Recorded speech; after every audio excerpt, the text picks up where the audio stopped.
Well, Jessica is my baby sister, the youngest sister of 7. She was my whole life. Jessica's a delightful person.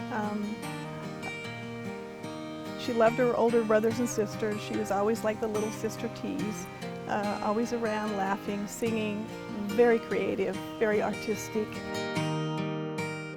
She loved life.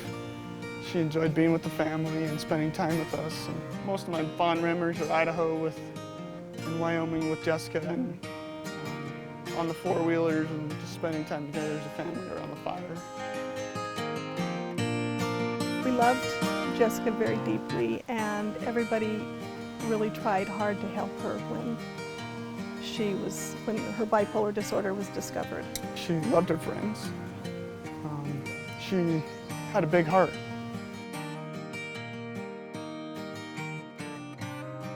She was about 16. That's when she was diagnosed with bipolar disorder. She rolled her first time she got in a car. We bought her a car and she rolled it and ended up in the ICU.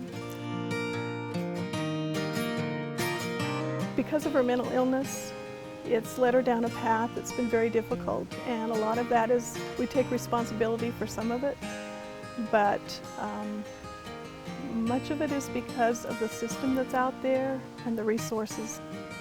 I would like them to know that she was a person, a loving person.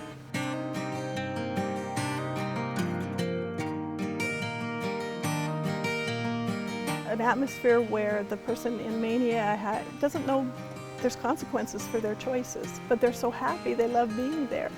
And that's when they're the most lively and the most functional, but unfortunately all they have now, and they're doing a lot of research, is drugs to bring them to that median level where they don't go off the bottom or the top.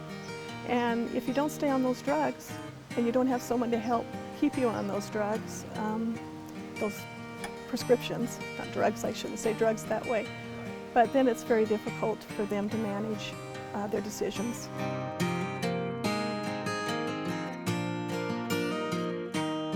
A real family effort, and they all, are now dealing with a huge amount of guilt because we walk that tightrope.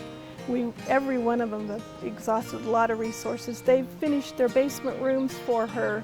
They've taken her to the hospital. I mean, we call each other up and say, who's going to take her to the hospital this time? And it was always someone that had to deal with. And when she's manic, it's not easy. Sometimes it took us 2 or 3 hours in the parking lot at the hospital just to talk her into going in. Those that knew her, she could light up the room when she came in, and she loved to be the center of attention. She loved to be right there with everybody, and she just really enjoyed life. We also want the public to know how much we loved Jessica and how much we missed her.